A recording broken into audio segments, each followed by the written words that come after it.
পবিত্র দ্রুত চলে আসুন আর একটু মিলে মিলে দাঁড়ান।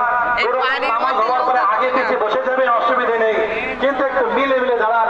মহব্বত তৈরি হোক, ভালোবাসা তৈরি হোক।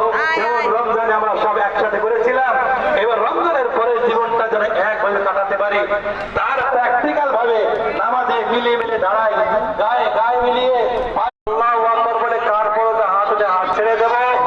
দ্বিতীয়বার তিনবার এইভাবে করার পরে আমরা চতুর্থ তকবীরে আমরা নিয়ত বেঁধে ইমাম কিরাত পড়বেন, মনোযোগ সহকারে কিরাত শুনবো।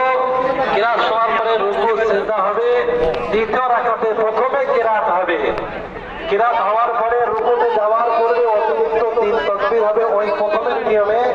চতুর্থ তাকবীরে যে আমি আপনি রুকুতে যাব, বাকি একই অবস্থায় নামাজ আদায় করব। নামাজের সালামের পরে আমরা কেউ চলে যাব না, নামাজের সালাম হবে, তারপরে খুতবা হবে। খুতবার পরে আমাদের সালাম বা আলোচনা হবে, তারপরে দোয়া হবে।